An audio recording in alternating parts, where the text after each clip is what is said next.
আসসালামু আলাইকুম ওয়া রাহমাতুল্লাহি ওয়া বারাকাতুহু। ইন্নাল হামদালিল্লাহ ওয়াসসালাতু ওয়াসসালামু আলা রাসূলিল্লাহ। আম্মা বা'দ, ফাউযু বিল্লাহি মিনাশ শাইতানির রাজীম। বিসমিল্লাহির রাহমানির রাহিম। আফালাম ইয়াসিরু ফিল আরদি ফানজুরু কাইফা কানা আকিবাতুল মুত্তাকিন। সাদাকাল্লাহুল আযীম। দূরের কাছের দেশের ও প্রবাসীর যারা যেখান থেকে যুক্ত হয়েছেন আরটিভির মতো আয়োজন প্রাণ নিবেদিত প্রশ্ন করুন অনুষ্ঠানে আপনাদের অন্তরের অন্তঃস্থল থেকে আন্তরিক মোবারকবাদ জানাচ্ছি। আমি আব্দুল লতিফ সোহাগ গাজী। প্রিয় দর্শক, আপনাদের প্রশ্নের উত্তর দেওয়ার জন্য আজ আমরা স্টুডিওতে আমন্ত্রণ জানিয়েছি বিদগ্ধ আলেম দ্বীন, বিশিষ্ট ইসলামিক চিন্তাবিদ, গবেষক, মিডিয়া ব্যক্তিত্ব মুফতি ডক্টর ওয়ালিউর রহমান খান, মুহাদ্দিস, ইসলামিক ফাউন্ডেশন, ঢাকা। আসসালামু আলাইকুম ওয়া রাহমাতুল্লাহ।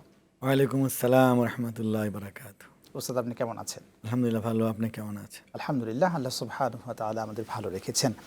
প্রিয় দর্শক, আজকের মেহমানের সাথে পরিচয় হলাম। আজকের আলোচ্য বিষয় আমরা রেখেছি কোরআন ও হাদিসের আলোকে ভ্রমণের গুরুত্ব ও তাৎপর্য। এই বিষয়ে প্রশ্ন করুন এবং একই সাথে টিভি স্ক্রিনে একটি ফোন নাম্বার দেখছেন, সেই নম্বরে ফোন করে প্রশ্ন করুন। ইনশাআল্লাহ আমরা কোরআন, সুন্নাহ এবং বিজ্ঞান ভিত্তিক আপনাদের প্রশ্নের উত্তর দেওয়ার চেষ্টা করব ইনশাআল্লাহ। জি আলহামদুলিল্লাহ, আল্লাহ রাব্বুল আলামিনের কাছে শুকরিয়া আদায় করছি আবারও যে তিনি আমাদেরকে এমন একটি বিষয় নিয়ে আজকে আলোচনায় আসার তৌফিক দিয়েছেন। সেটা হলো খুব অত্যন্ত গুরুত্বপূর্ণ একটি বিষয়, যে ইসলামের দৃষ্টিতে ভ্রমণ, সফর এর গুরুত্ব। আপনার থেকে প্রথমে প্রশ্ন জানতে চাই যে ভ্রমণ কি, কাকে বলে এবং এর লক্ষ্য উদ্দেশ্য কি? জি ধন্যবাদ। আউযু বিল্লাহি মিনাশ শাইতানির রাজীম। বিসমিল্লাহির রহমানির রহিম। কুর রব্বি আদখিলনি মুদখালা সিদকিন ওয়া আখরিজনি মুখরাজা সিদকিন ওয়াজআলনি মিন লাদুনকা সুলতানান নাসীরা। সাদাকাল্লাহু মাওলানাল আযীম।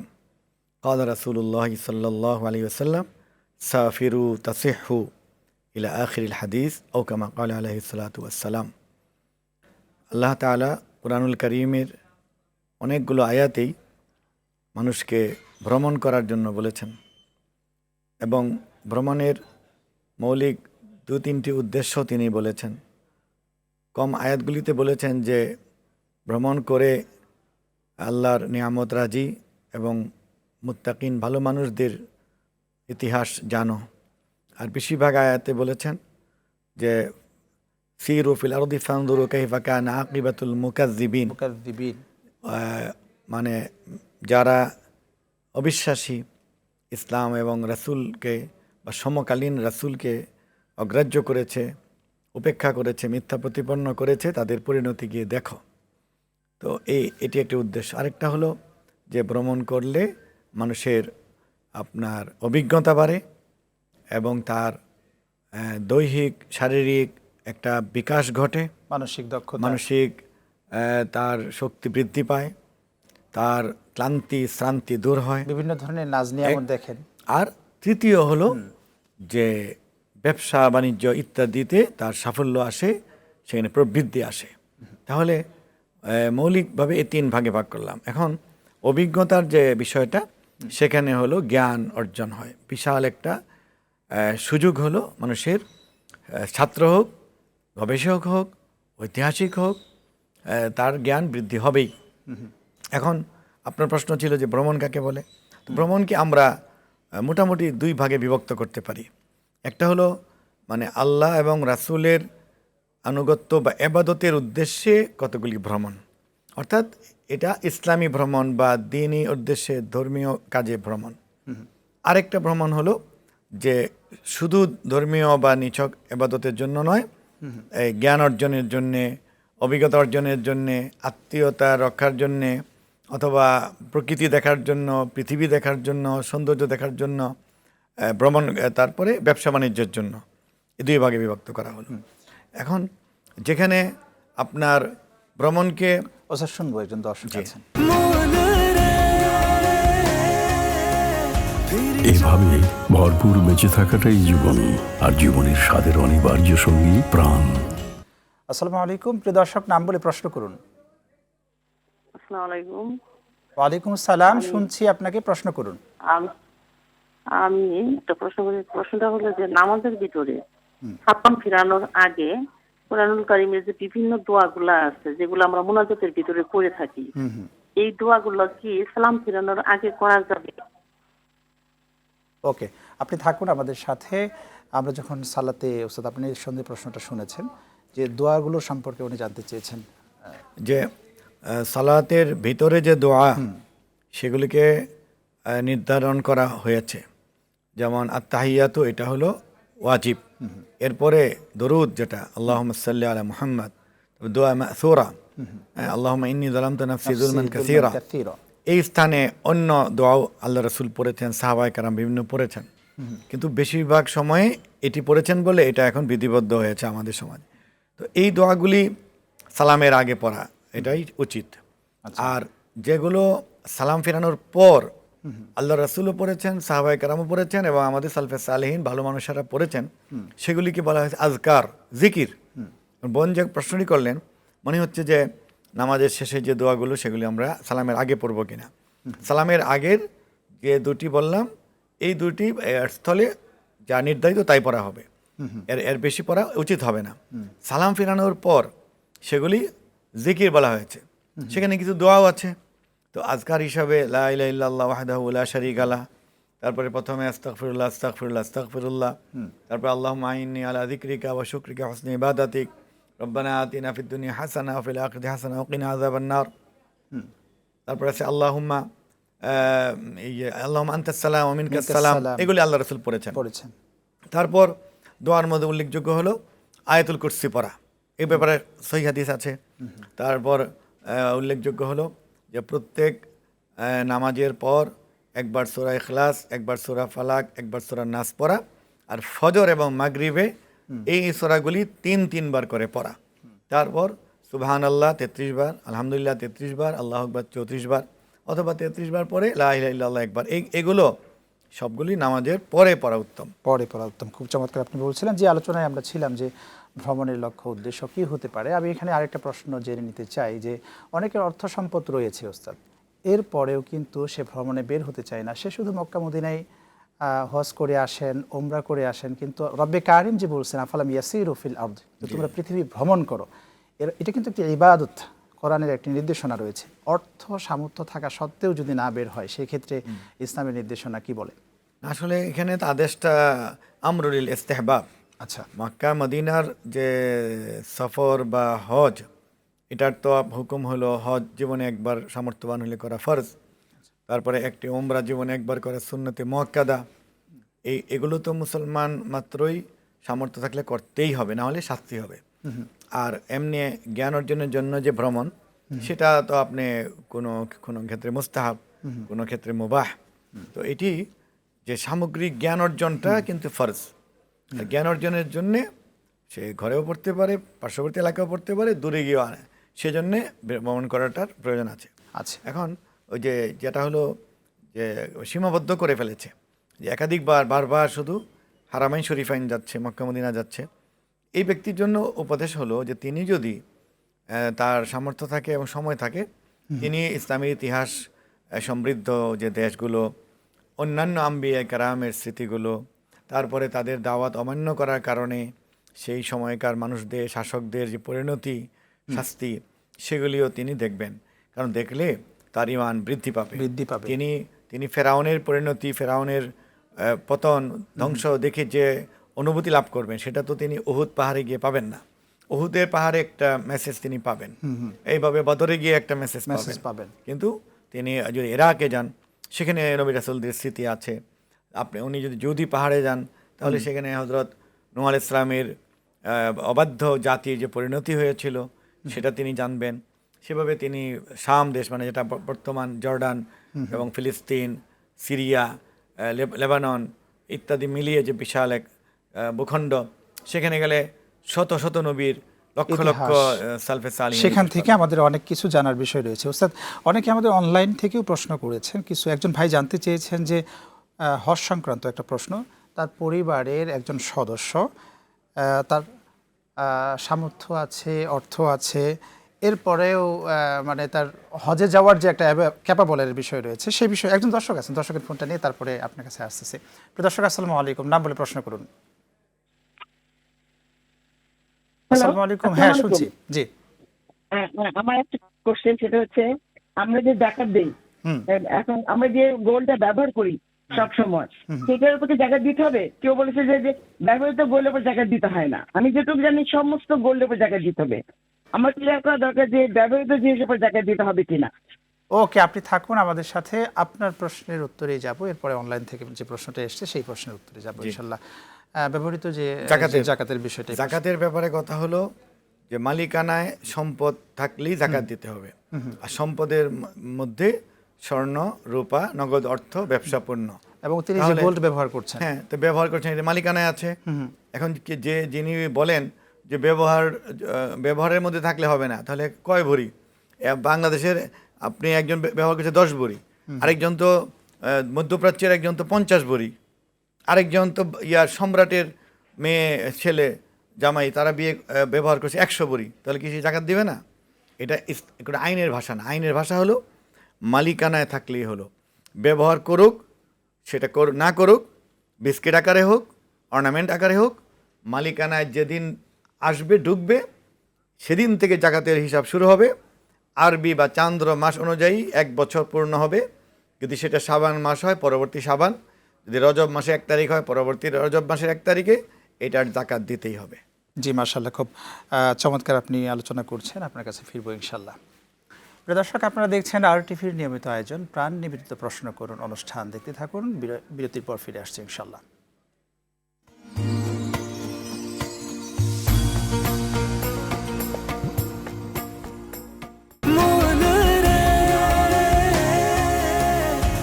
এভাবে ভরপুর বেঁচে থাকাটাই জীবন, আর জীবনের স্বাদের অনিবার্য সঙ্গী প্রাণ।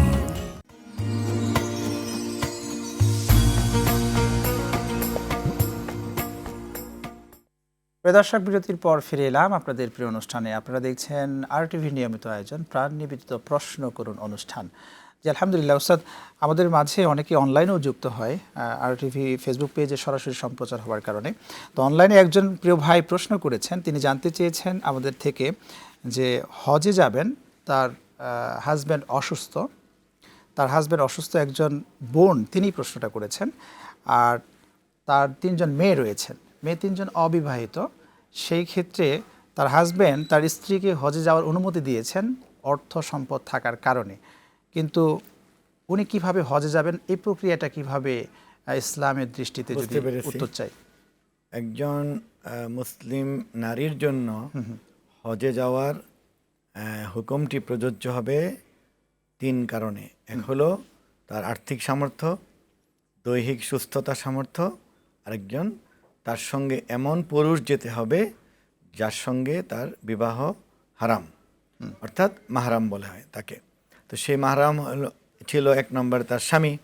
স্বামী যেহেতু অসুস্থ, তিনি এখন খুঁজে দেখবেন যে তার বাবা, আপন মামা, আপন চাচা, আপন ভাই, মেয়ের জামাই হয়নি এখনো, তারপরে আপন ভাইয়ের ছেলে, আপন বোনের ছেলে, এই জাতীয় একজন মানুষ তাকে প্রস্তুত করতে হবে। যদি এই মাহরাম পুরুষদের মধ্যে যারা আছেন তাদের মধ্যে কারো সামর্থ্য না থাকে, তাহলে তার হজের খরচটিও তিনি জোগাড় করবেন। আচ্ছা, যখন তার ভাগিনা, ভাতিজা, চাচা, মামা অথবা তার মানে শ্বশুর অথবা তার বাবা, এরকম কেউ তাকে নিয়ে যাওয়ার, মানে 2 জন যাওয়ার ব্যবস্থা হবে, তখন তার সামর্থ্য হয়েছে বলে মনে করা হবে। এর ছাড়া তিনি কি করবেন, যে এরকম ব্যবস্থা হলো না, তাহলে তিনি তার মেয়েদের বিয়ে শাদীর জন্য তিনি ব্যস্ত হয়ে যাবেন। তার টাকা তিনি অন্য একজনকে দিয়ে হজ্জে বদলি হজ করাবেন। কারণ নারীর জন্য ওই এত দীর্ঘ সফর করাই শরীয়ত সম্মত নয়। তার মানে যদি কেউ না থাকে, পরিবারের সদস্যদের, ফ্যামিলির আত্মীয় স্বজন, সফরটি নাজায়েজ হবে, পূর্ণ সফর তার গুনাহ হবে, শরীয়ত বিরোধী হবে। তাহলে বদলি হজের কথা যেটা বললেন, যদি কেউ না থাকে সেই ক্ষেত্রে অন্য একজন মুসলমান যিনি হজ করেছেন তিনি ভালো, আর একেবারে না করলেও যার জ্ঞান আছে, এলেম আছে, এরকম একজনকে তিনি টাকা দিয়ে বলবেন যে আমার পক্ষ থেকে তুমি হজ আদায় করো। সেই হজ আদায় করলে তার পূর্ণ সওয়াব হয়ে যাবে। মাশাআল্লাহ, জি, চমৎকার আপনি বলছিলেন। আমরা যে আলোচনায় ছিলাম, সফর নিয়ে আলোচনায় ছিলাম, এখানে আরেকটা বিষয় জেনে নিতে চাই। আজকের সমাজে এখন যে ডিসেম্বর সময়টা এসছে, শিক্ষা প্রতিষ্ঠান বিশেষ করে উইন্টারে অনেকে বিভিন্ন জায়গায় ঘুরতে যায়, সফরে যায়। যেমন শিক্ষার্থীরা যখন কোনো সফরের উদ্দেশ্যে বের হবে, তখন সেই প্রতিষ্ঠানের যারা কর্মকর্তা রয়েছে তাদের শিক্ষার্থীদের কথায় কোন জায়গাগুলোতে ভ্রমণ করানো উচিত বলে মনে হয়? ইসলাম কি এই বিষয়ে কথা বলেছেন? কারণ ওই যে মান সালাকা তরিকান ইয়ালতামিসু ফিহি ইলমান সাহালাল্লাহু তরিকান ইলাল জান্নাহ, হ্যাঁ, মান মাতা ফি তালাবিল ইলমি ফাহুয়া শাহীদুন। ইসলাম তো এভাবে উৎসাহিত করেছে যে কেউ যদি জ্ঞান অর্জনের জন্য কোথাও বের হয় এবং সে অবস্থায় সে মারা যায়, তাহলে সে জান্নাতে যাবে, সে শহীদ হবে। অনেকভাবে উৎসাহ দেওয়া হয়েছে। তো শিক্ষার্থী এবং গবেষক, ফেলো, তাদের জন্য উচিত হলো শিক্ষা ভ্রমণে যাওয়া, শিক্ষা সফরে যাওয়া, এবং শিক্ষা প্রতিষ্ঠানগুলোর কর্তৃপক্ষ এবং তার প্রিন্সিপাল তাদের উচিত হলো যে শিক্ষার্থীদেরকে কোনো শিক্ষামূলক জায়গায় নিয়ে যাওয়া, যেখানে তারা তাদের বিজ্ঞান শিখবে, সমাজ শিখবে, তারা প্রকৃতি শিখবে, ইতিহাস জানবে এবং নিজেকে আলোকিত করবে, দেশ এবং সমাজে সেটা ব্যবহার করবে, কাজে লাগাবে। এখানে আরেকটা বিষয় বলি, যখন রব্বুল আলামিন বলছেন ভ্রমণ করো তোমরা, কোরআনের আয়াত, তাহলে তো এটা একটা বিধান রব্বুল আলামিনের পক্ষ থেকে, কিন্তু যার অর্থ সম্পদ নেই সেই মানুষটা তো ভ্রমণে যেতে পারছে না, তাহলে এই বিধানকে লঙ্ঘন করা হচ্ছে না? এইটা এরকম কোনো বিধান নয়। আল্লাহ বলেছেন, যেমন আল্লাহ অনেক জায়গায় বলেছেন যে খুযু যিনাতাকুম ইনদা কুল্লি মসজিদ, মসজিদে গেলে উত্তম পোশাক পরো, এটা তো ফরজ না, যার কাছে যে পোশাক আছে সেটা পরলেই হবে, পরিষ্কার হলেই হলো। আচ্ছা, এরকম আল্লাহর এই বিধানটি হলো মুস্তাহাব, মুবাহ, মানে সফরে করা ভালো। আচ্ছা, এটি সামর্থ্য থাকলেই করবে, না থাকলে সামর্থ্যের মধ্যে যা আছে তাই করবে। সে তার গ্রামে যাবে, সে 20 টাকা মেট্রো ভাড়া দিয়ে উত্তরা যাবে, এটা তার জ্ঞান হবে না? সামর্থ্য অনুযায়ী, সামর্থ্য অনুযায়ী যাবে। এটা দূরে যাওয়া তো জরুরি নয়, দূরে যাওয়া জরুরি নেই, খুব অর্জন করা জরুরি। আচ্ছা, আরেকটি বিষয় এখানে আপনার থেকে জেনে নিতে চাই যে যেমন আমাদের শিক্ষার্থীরা এখন ছেলে মেয়ে উভয়ে শিক্ষা ভ্রমণে যাচ্ছে, সেক্ষেত্রে আমাদের কি ধরনের সচেতন থাকা উচিত? আমাদের খুবই সচেতন থাকা উচিত, কারণ ছেলে মেয়েরা হলো জাতির ভবিষ্যৎ। আজকের শিশু, আজকের ছেলে মেয়ে, আজকের কিশোর, আজকের প্রজন্ম, এরা ভবিষ্যৎ দেশ চালাবে, পৃথিবী চালাবে। এদের আত্মশুদ্ধি এবং নৈতিকতা রক্ষা করা এটা শিক্ষার চেয়েও বেশি কর্তব্য। কারণ একজন মানুষ যদি সে গ্র্যাজুয়েশন থাকে, আরেকজন মাস্টার ডিগ্রি থাকে, আরেকজন দেখা গেল যে না, সে এসএসসি পাস করে একটা টেকনিক্যাল কাজ শিখেছে, প্রত্যেকেরই কিন্তু জাতির জন্য অনেক গুরুত্বপূর্ণ অবদান রাখার সুযোগ আছে।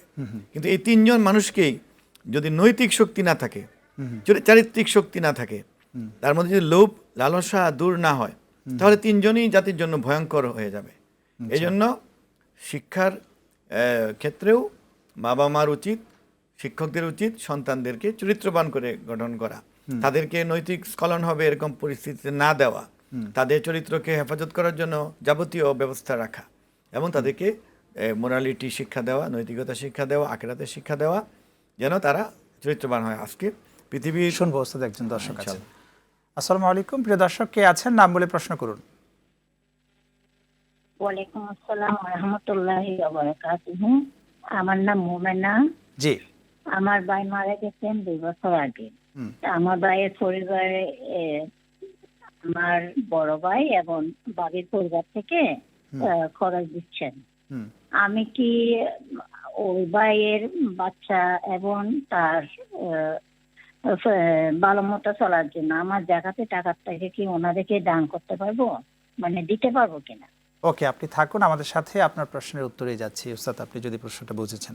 এই মা যে কথা বললেন, তার যে আত্মীয়দের কথা বললেন, তারা যদি দরিদ্র সীমার নিচে হয়, অর্থাৎ তাদের সারা বছরের উপার্জিত সম্পদ মিলিয়ে ওই 50-60 হাজার টাকা থাকে না, এরকম দরিদ্র হয়, তাহলে উনি ভাইয়ের ছেলে, বোনের ছেলে সবাইকে দিতে পারবেন। শুধু জাকাতের অর্থ নিজের পিতা মাতা দাদা দাদি এদেরকে দেওয়া যায় না, জাকাতের সম্পত্তি তার ভাইকে দেওয়া যাবে, আপন ভাইকেও দেওয়া যাবে, দরিদ্র হলে সবাইকে দেওয়া যাবে। চমৎকার আপনি বলছিলেন যে আমরা আজকে শিক্ষার ভ্রমণের যে বিষয়টাতে ছিলাম।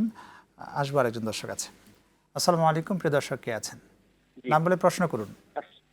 আসসালামু আলাইকুম। ওয়ালাইকুম সালাম, প্রশ্ন করুন।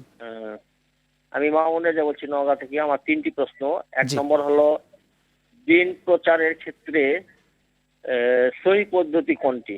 ওকে, আমাদের দেশে যে পদ্ধতি আছে সেটা সঠিক কিনা?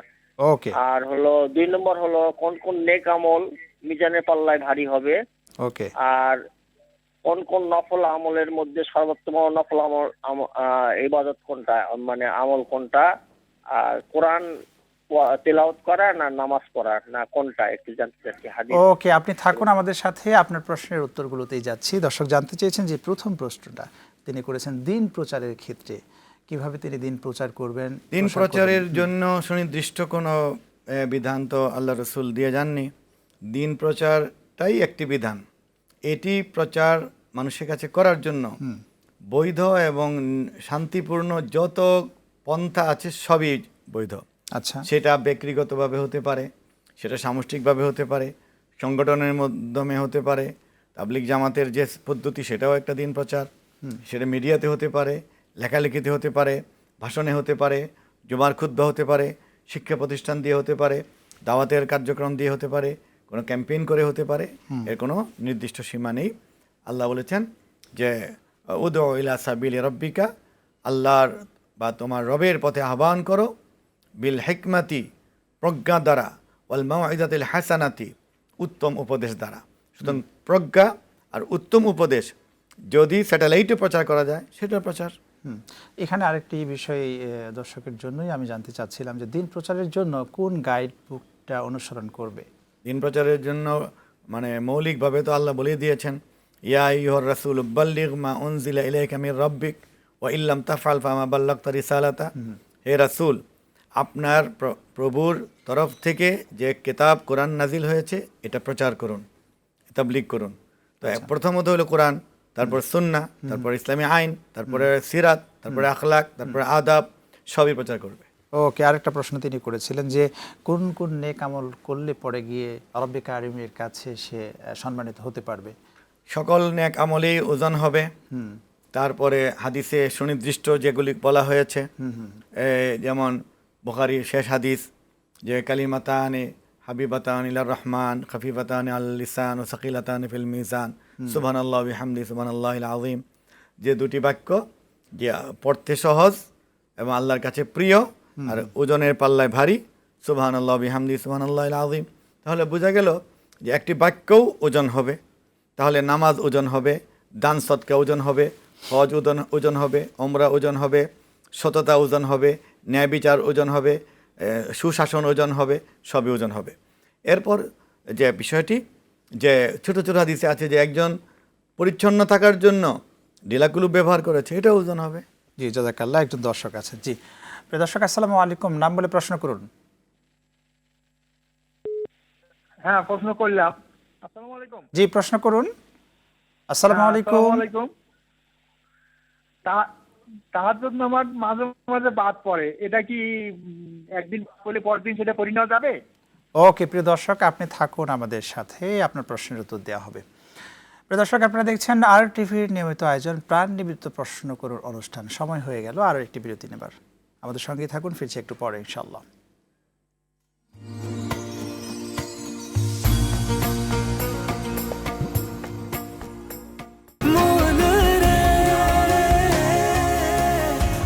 এভাবে ভরপুর বেঁচে থাকাটাই জীবন, আর জীবনের স্বাদের অনিবার্য সঙ্গী প্রাণ।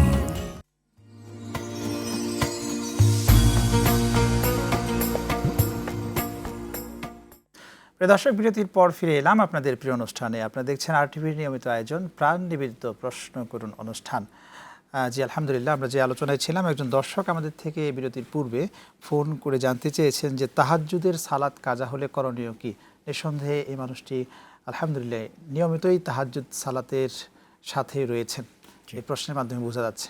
আসলে তো নফল নামাজের কাজা বলতে শরীয়ত কিছু নির্ধারণ করেনি, কাজা নেই। এখন ওনার আধ্যাত্মিক প্রেরণা থেকে উনি একটা বিকল্প করতে চান, মানে এটা এই গুনাহ হয়েছে বা তার দিক থেকে এটা একটা ত্রুটি হয়েছে, এটা তিনি প্রায়শ্চিত্ত করতে চান। এটা কি গুনাহ হবে তাহাজ্জুদ? না, এটা মানে তার দৃষ্টিতে আমি তো বললাম যে তার কাছে মনে হচ্ছে যে একটা অপরাধ হয়েছে, একটা ত্রুটি হয়েছে। তো এই ত্রুটিটাই তিনি মোচন করতে চান। তাহলে এক হলে ইস্তেগফার পড়বেন দিনের বেলা, যে আমি উঠতে পারলাম না, তিনি 100 বার 200 বার 500 বার আস্তাগফিরুল্লাহ আল আযীম আস্তাগফিরুল্লাহ আল আযীম, এতে আল্লাহ তাআলা তাকে ক্ষতিপূরণ পুষিয়ে আরো বাড়িয়ে দিবেন। আরেকটা হলো তার কিছু পড়তে ইচ্ছে করে, তাহলে ওই যে দিনের বেলা উনি 20 রাকাত পড়তে পারেন, এটা হাদিসে আছে। দিনের বেলা না, এটা তাহাজ্জুদ না, এটার নাম হবে আওয়াবিন। এটার ব্যাপারে বলা হয়েছে হাদিসে আছে 20 রাকাত। 20 রাকাত যদি পড়েন উনি সব পেয়ে। একটা ফোন নেব। আসসালামু আলাইকুম, প্রিয় দর্শক, কে আছেন নাম বলে প্রশ্ন করুন। আসসালামু আলাইকুম। ওয়া আলাইকুম সালাম। জি, আমি মাগরিব নামাজ পড়লে মনে করি সূরা পড়তে পারি না। আত্মহত্যার মধ্যে আমার বুঝাম সূরাটা পড়লে হুজুর সূরাটাই মাগরিব নামাজ মনে করি হুজুর আমি ভুল যাইতে পারি, পড়তে পারি না সময় মধ্যে। এটা কি কাজা করণ দেখো? ওকে, আপনি থাকুন, আপনার প্রশ্নটা আমরা এখনই উত্তরে যাব ইনশাল্লাহ। জি, উনি হচ্ছে মূলত সালাত যে পড়ছেন, সালাতে আত্তাহিয়াতু এটা পড়তে পারছেন না, এর পরিবর্তে অন্য কোনো সূরা দিয়ে সে তার ঘাটতি পূরণ করা যাবে কিনা? না, আত্তাহিয়াতু ওনাকে শিখতে হবে। কারণ আত্তাহিয়াতু পড়া ওয়াজিব, এটা নামাজের অপরিহার্য অংশ। এটা ওনাকে 3 দিন হোক, 4 দিন হোক, 1 সপ্তাহ হোক শিখতে হবে। এখন যেগুলি উনি পড়েছেন অন্যভাবে, এটা আল্লাহর কাছে হয়তো ক্ষমাযোগ্য হবে, কিন্তু মানে সূরা শেখা যেমন ফরজ, আত্তাহিয়াতু পড়া ওয়াজিব, এটা শিখতে হবে, কষ্ট করে শিখতে হবে। কিন্তু এতদিন যে উনি ভুলভাবে পড়েছেন, কষ্ট হচ্ছে ওনার, ভুলভাবে পড়েছেন, সেক্ষেত্রে কোনো অসুবিধা? সেটার জন্য উনি শতবার আল্লাহর কাছে তওবা করবেন, তওবা করবেন, আস্তাগফিরুল্লাহ পড়বেন। একজন দর্শক আছেন। আসসালামু আলাইকুম, প্রিয় দর্শক, নাম বলে প্রশ্ন করুন। আসসালামু আলাইকুম। ওয়ালাইকুম সালাম। প্রশ্ন করুন। আমি কিশোর থেকে মোহাম্মদ জিয়াউল হক বলছিলাম। আমার প্রশ্নটি হচ্ছে, সফরকারীর দোয়া কবুল হয়, 1905 নম্বর একটি হাদিস এসেছে, সেটা কি সহিহ হাদিস নাকি হাসান হাদিস? ওকে, আপনি থাকুন আমাদের সাথে। জি, হাসান হাদিস কি সন্দেহযুক্ত নাকি সন্দেহ মুক্ত? ওকে, আপনি আমাদের সাথেই থাকুন, আপনার প্রশ্নের উত্তরেই যাচ্ছি। সফরে যদি দোয়া করা হয়, দোয়া কবুল হয়, হাদিসের কথাই রয়েছে, যদি বলতেন। না, এটা হাদিসে আছে। এই হাদিস এটা যদি হাসান হয়, এই মুহূর্তে তো কিতাব আমার সামনে নেই, যদি হাসান হয়, হাসান লি জাতিহি হয়, হাসান লি গায়রিহি হয়, তাহলে এটা গ্রহণযোগ্য এবং এই হাদিসে কোনো সন্দেহ নেই। আচ্ছা, কারণ আমলের ক্ষেত্রে, এই নফল ইবাদতের ক্ষেত্রে, ফজিলতের ক্ষেত্রে এই হাদিসও গ্রহণযোগ্য। চমৎকার। আপনি বলছিলেন অনলাইন থেকে একজন দর্শক আমাদের থেকে জানতে চেয়েছেন যে কোরআন তেলাওয়াত করলে যেমন আমরা রব্বে কারিমের কাছে সওয়াব পেয়ে থাকি, তাহলে হাদিস যদি কেউ পাঠ করে সেই ক্ষেত্রে সওয়াব পাবো কিনা? অবশ্যই পাবেন। তেলাওয়াতের ক্ষেত্রে একটা বিশেষ সওয়াব, কারণ কোরআন হলো মানে ওয়াহি মাতলু, এখানে প্রতি হরফে 10 নেকি, আলিফ লাম মিম 30টা সওয়াব পাওয়া যাবে। হাদিসের মধ্যে দুটি সওয়াব পাওয়া যাবে। একটা হলো যে এটা আল্লাহ রাসূল সাল্লাল্লাহু আলাইহি ওয়াসাল্লামের বাণী, এই কারণে একটি সওয়াব, আরেকটা হলো জ্ঞান অর্জনের সওয়াব। সওয়াব অবশ্যই আছে, সওয়াব আছে, শুধু হাদিসটা পাঠ করলেই সওয়াব আছে। সওয়াব আছে। আচ্ছা, আমাদের সমাজে আমরা ওস্তাদ এখানে দেখছি যে আমাদের সমাজে শুধু পাঠের মধ্যেই থাকে, সেখান থেকে যে শিক্ষা নিয়ে ব্যক্তি জীবনে পরিবর্তন নিয়ে আসা, সেই বিষয়ে কিন্তু অনেকে কাজ করছে না। যেমন হাদিসের ক্ষেত্রে আমি বলি, কোরআন তেলাওয়াতের ক্ষেত্রে শুধু তেলাওয়াত করলেই সওয়াব, আর তেলাওয়াতও করলো পরে অর্থ মর্ম বুঝে পড়লো তাহলে আরো বহুগুণ বেশি সওয়াব। এরকম হাদিস কেউ শুধু পাঠ করলো, কথায় কথায় হাদিস পড়লো, সে 10টা সওয়াব পাবে। আর হাদিসের অর্থ বুঝে মানে আপনার পালন করার জন্য, বাস্তবায়ন করার জন্য পড়লো, তাহলে আরো 20 গুণ 10 গুণ সওয়াব বেশি পাবে। স্বাভাবিক। অনেকেই জানতে চায় এই ক্ষেত্রে যে তাহলে হাদিস যেমন হচ্ছে রাসূল সাল্লাল্লাহু আলাইহি ওয়াসাল্লামের কথা কাসমে অনুসম্মতি হাদিস, অনেকেই তো বলেন যে সাহাবা আজমাইন যে কথাগুলো বলেন সেগুলোও তারা বলেন সাহাবী হাদিস, সাহাবায়ে কেরাম, তাহলে ওনাদের কথাগুলো পাঠ করলে কি আমরা সওয়াব পাবো? অবশ্যই সওয়াব পাওয়া যাবে, কারণ সাহাবায়ে কেরামের এগুলোকে পরিভাষা বলে আসার। আচ্ছা, আসার যে হাদিসটি সাহাবী পর্যন্ত গিয়ে পৌঁছেছে, আচ্ছা, সেটা তার বাণী, সেটাকেও হাদিস বলা হয়। হাদিসের একটা সংজ্ঞার মধ্যে তো আছে যে আল্লাহ রাসূলের কথা হাদিস, সাহাবায়ে কেরামের কথাও হাদিস। তো এই অনেক জিনিস দেখা যাবে যে সাহাবীদের মধ্যে পাওয়া যাবে। জি, দর্শক আসসালামু আলাইকুম, নাম বলে প্রশ্ন করুন। আসসালামু আলাইকুম। ওয়ালাইকুম সালাম। জি, আমি প্রশ্ন করুন, আপনাকে শুনছি না। হ্যাঁ, আমার প্রশ্নটা হচ্ছে যাকাত, আমার যাকাতটা আমি সারা বছর দিতে পারবো কিনা আর কি, যাকাতের টাকাটা আমি সারা বছর দিতে পারবো কিনা? ওকে, আপনি থাকুন আমাদের সাথে, আপনার প্রশ্নের উত্তরেই আমরা যাব ইনশাআল্লাহ। যাকাত উনি সারা বছর দিতে পারবেন। সারা বছর দেওয়ার জন্যই যাকাত। আল্লাহ এটা যাকাতকে আল্লাহ প্রবর্তন করছেনই সারা বছর হিসাব করার জন্য, সারা বছর দেওয়ার জন্য। আমাদের নিজেদের অজ্ঞতা বা খণ্ডিত জ্ঞানের কারণে আমরা এটাকে রমজানে সীমাবদ্ধ করি। তো রমজানের 1 মাস মানুষ খাবে, বাকি 11 মাস কি খাবে না? তার মেয়ের বিয়ে দিবে না, বাড়িঘর করবে না, ব্যবসা করবে না? ইসলামের যাকাত বিধান প্রবর্তন করার মূল উদ্দেশ্য হলো যে তার অর্থের ইবাদত বা মালের জাকাত, মালের হক গরিবকে দেওয়া। আরেকটা উদ্দেশ্য হলো দারিদ্র দূরীকরণ। তো দারিদ্র দূরীকরণে সারা বছর দিবেন। আপনি খুব চমৎকার বলছেন এখানে যে আসলে জাকাতের লক্ষ্য উদ্দেশ্যই হলো দারিদ্র্য বিমোচন, কিন্তু এই একটা নির্দিষ্ট যে একটা সময় এটা আছে না, মালটার যে একটা নির্দিষ্ট সময় থাকতে হবে, সেটা বিষয়ে যদি বলতেন। সেটা তো হলো 1 বছর, মানে আরবি বা হিজরি বছরে 1 বছর মালিকানায় থাকলে জাকাতটা আদায় করতে হয়। তো সেটা তো তিনি যদি মনে করেন একটি মেয়ের বিয়ে হলো পহেলা মুহররম। একজন দর্শক আছেন, জি আসসালামু আলাইকুম, প্রিয় দর্শক নাম বলে প্রশ্ন করুন। জি, আমার নাম বাদশাহ শরীয়তপুর থেকে বলছিলাম। জি প্রশ্ন করুন প্রিয় ভাই। আমার প্রশ্ন হলো, আমি চেয়ারে বসে নামাজ পড়ার সময় আমি দাঁড়াইতে পারি, মুসল্লিদের সামনে সমানে পা রেখে দাঁড়াইতে পারি, তখন পিছনে চেয়ার চলে গেলে আমার বডি পিছনে চলে যায়। আর পিছনে যদি মানুষ না থাকে, কাতার না থাকে, আমি বডি পিছনে দিতে পারবো কিনা, চেয়ারের পায়া পিছনে নিতে পারবো কিনা? ওকে, আপনি থাকুন, আপনার প্রশ্নের উত্তরে যাচ্ছে খুব সংক্ষেপে, আমাদের হাতে সময় কম। জি, চেয়ারে বসার মতো যদি তিনি অপারগ অযোগ্য হন, তাহলে তো তিনি মাজুর, আর মাজুর মানে রোগী। রোগীর প্রথমত মসজিদে আসা দরকার নাই। দ্বিতীয়ত উনি যদি আসেন তাহলে কাতারের সঙ্গে তার কোনো মিল রাখারও দরকার নাই। আচ্ছা, তিনি যেভাবে অন্য মুসল্লিদের কোনো কষ্ট বিড়ম্বনা না হয় সেভাবে তিনি একাকী দাঁড়াবেন।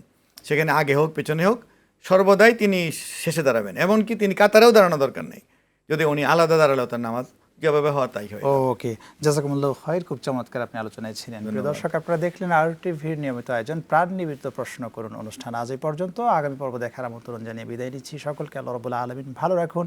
আল্লাহ হাফেজ। আসসালামু আলাইকুম ওয়া রাহমাতুল্লাহ।